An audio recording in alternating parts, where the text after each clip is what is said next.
welcome to the High Dev Perspective podcast. This is episode 10. My name is Debonair, and thank you so much for joining me today. Before I dive into today's episode, make sure to subscribe to the podcast wherever you're listening to, whether it be on Spotify, Apple Podcasts, Amazon, Earth, Saturn, I don't know, wherever you're at. Please subscribe to the podcast so that you can stay in the loop when new shows are being released. I don't know, that made me laugh. Also, I have some exciting news. My episodes are now available in video format, and they are now going to be featured on my YouTube channel. So I will put that link down below in the show notes if you're interested in watching it in video format. Or if you just want to put a face to a voice, that you can do that too. Please make sure to subscribe to the channel as well. And let's get into today's episode. In today's topic, I will be talking to you about the importance of radical forgiveness and how this process will help you expand your consciousness and bring you one step closer to your ultimate true self. Radical forgiveness is a deep, transformative process where you shift your perception of the situation and recognize that everything happens for a reason, even if it's difficult to understand in that moment. Radical forgiveness isn't about letting go. It's about setting yourself free. It is a crucial part of the spiritual growth. However, it's allowing you to free yourself from burden and limitations of negative energy and open up to greater peace and love. I can share with you my experience being self-aware with radical forgiveness would have to be the loss of my mother. 2021, I lost my mother unexpectedly, and it was a really difficult thing for me to process while in the midst of getting all the preparations set up and ready, and even after everything was all done and I had came back to Los Angeles and I had to go continue with my life. It was an instant shock, and I became numb. I became numb to the entire experience. I was numb from the moment that I had got the news that my mother had just passed away, leading all the way up until the time that I came back home, which was months later, to basically continue life again. Because I didn't have a hard time accepting it, the numbness was me still processing the fact that I had just lost my mom. And I felt comfortable in the numbness. I felt comfortable in this experience of still trying to gather how, why. It was a lot easier for me to stay in the numbness than to do anything else. I wasn't thinking at the time of acceptance. You know, I had just recently lost my mom. This is fresh. But when I came back to Los Angeles and I had to pick up the pieces and continue my life, that was a difficult thing for me to process. And so because I didn't know how to do that, I chose to stay in the numbness of it all. And the numbness became more of a spiral. And the spiral became more of me coping with my mother's passing in a more negative way. Make a long story short, I was hanging out with the wrong kind of people. I started to experiment with drugs. It was just this whole spiral of emotions.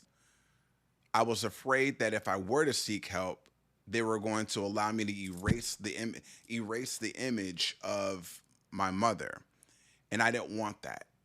And so I just didn't know what to do. I didn't know where to go. Mind you, prior to my mother's passing, I was already on this healing journey, and I was, taking the steps and doing necessary mindful techniques to better myself and my personal development.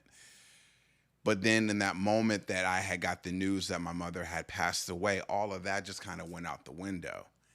And I had to put that on hold and go ahead and get everything set up back home to lay my mom to rest. It was difficult. It was very difficult. In the midst of me experimenting with drugs, I had received this this faint voice in my head, and basically the faint voice said that, Debonair, you're better than this. And it was my mother telling me in that moment that you're better than this. Like, I'm not, this isn't what you're supposed to be doing. And so it was in that moment that everything kind of just clicked and I came back into reality, and I was just like, I really do need help. I really, really genuinely need help. So I did some research and I ended up finding a therapist that I thought would work well with me. And we ended up creating a relationship for about a year and a half. And it was really interesting. This experience with my therapist didn't allow me to forget my mom. It allowed me to transition my mindset on how I thought of her. And as I'm thinking about her in the present form, because it was just, I can still remember the night that she passed, or the night before she passed, I was just on the phone with her. So for me, it was all of these things of her physically here, her physically on this planet, her physically present in my life. And what I love about therapy was it allowed me to switch the roles a little bit and transition her life into, she's still here. However, she's not physically here, but she's spiritually here. And she is with you in these moments, whether you believe or whether you know it or not. And now I'm in a space of accepting it that way. And it's been really rewarding because I've not only do I believe it, in, purely in my heart, I've actually experienced and seen signs and synchronicities of her letting her know that she's still with me in this moment. However, it took a while for me to get there, but it genuinely allowed for me to change the perspective of death and how there really is still life even after death. Unresolved anger, resentment, unforgiveness can be an entry point into spiritual warfare. These negative energies and thoughts that we're having in an experience where we do need to embrace radical forgiveness can weaken the spiritual defense. In a way, it's like opening up a door, and instead of allowing it to be a positive outcome within a negative situation, it's as if you're letting the door just stay open, and all the negativity and frustration and anger, it's just continuously coming in, and it's weighing you down. It's it becomes unhealthy. It becomes a spiral.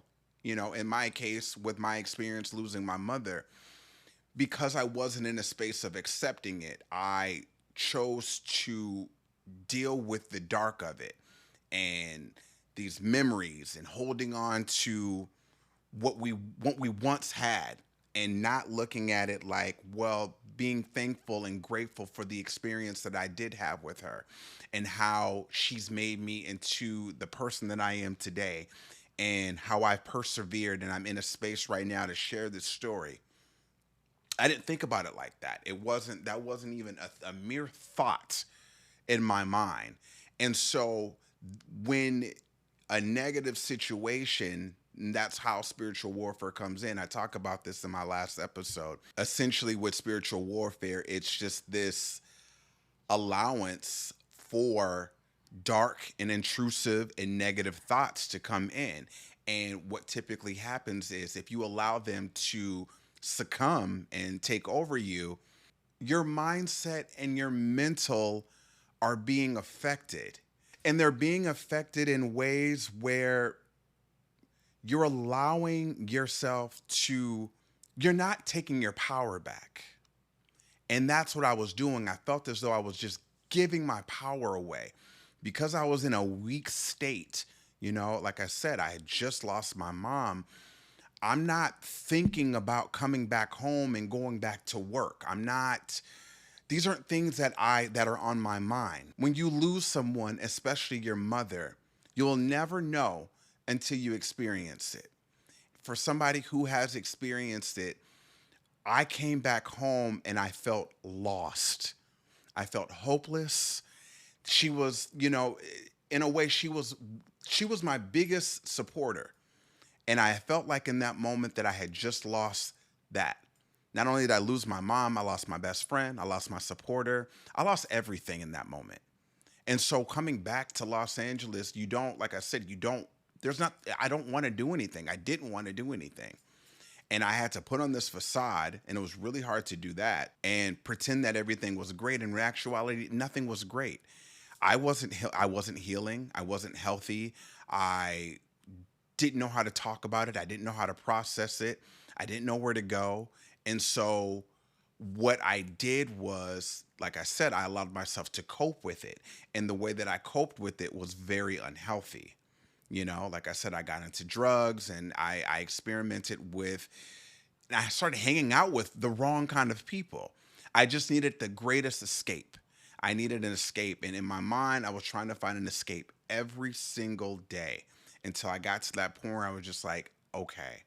When I heard my mom's voice that told me that I was better than this, I knew in that moment that's when I need to get help.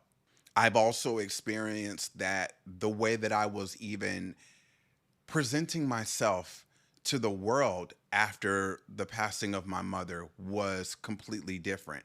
I was presenting myself in an unhealed state.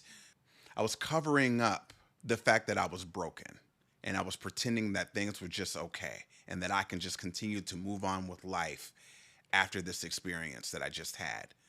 That is probably one of the most unhealthy ways of coping with this kind of experience, especially grief. Although they weren't mental attacks within my mind, they became more of physical attacks within my reality because I was allowing myself to do things that I should not be doing, i.e., drugs. I was very much so in a vulnerable state. And within this vulnerability, I didn't know what to do. I didn't know what to do. And because I was in a space of not trying to figure it out and instead choosing to escape, that's when I allowed a lot of the warfare spiritually, mentally, and physically, and within my reality to open in and allow itself to come into my reality. And that's where things started to shift, and I started to notice a pattern that wasn't normal prior to my mother's passing. And so that's when I knew that I had to grab a grip on this experience and really call my power back, because I was allowing negative experiences to just fully come in, I should say. And I knew that that's when I wasn't living a healthy life and that I needed to reclaim my power and my strength. In order to practice radical forgiveness, there needs to be a healthy mindset of acceptance of the turmoil, acceptance of the trauma, acceptance of the grief, acknowledging the pain, shifting your perspective, and embracing compassion for yourself and others. Which brings me to today's sponsor. With the Aura.io app, you can explore a portal filled with mindfulness and wellness techniques tailored to anything that you feel stuck around. I would say my personal favorite thus far using the Aura.io app is that they connect you with hundreds of renowned professionals who share their insight and knowledge, and those who've also experienced traumatic experiences such as grief, like myself. These professionals share their insight and knowledge and give you that experience as though you're working with them one on one. Use my affiliate code to receive an unlimited access for 7 days. After the trial, you're able to receive 25% off your subscription. I'll also go ahead and put that link down below in the show notes. And now let's get back into today's discussion. There is this emotional freedom that comes with radical forgiveness. In ways, it kind of lightens and opens up your spirit and opens up space for more positive energy to flow within your life. After I took the necessary tools and techniques that I had learned through my therapist, it got me to a space of, again, acceptance.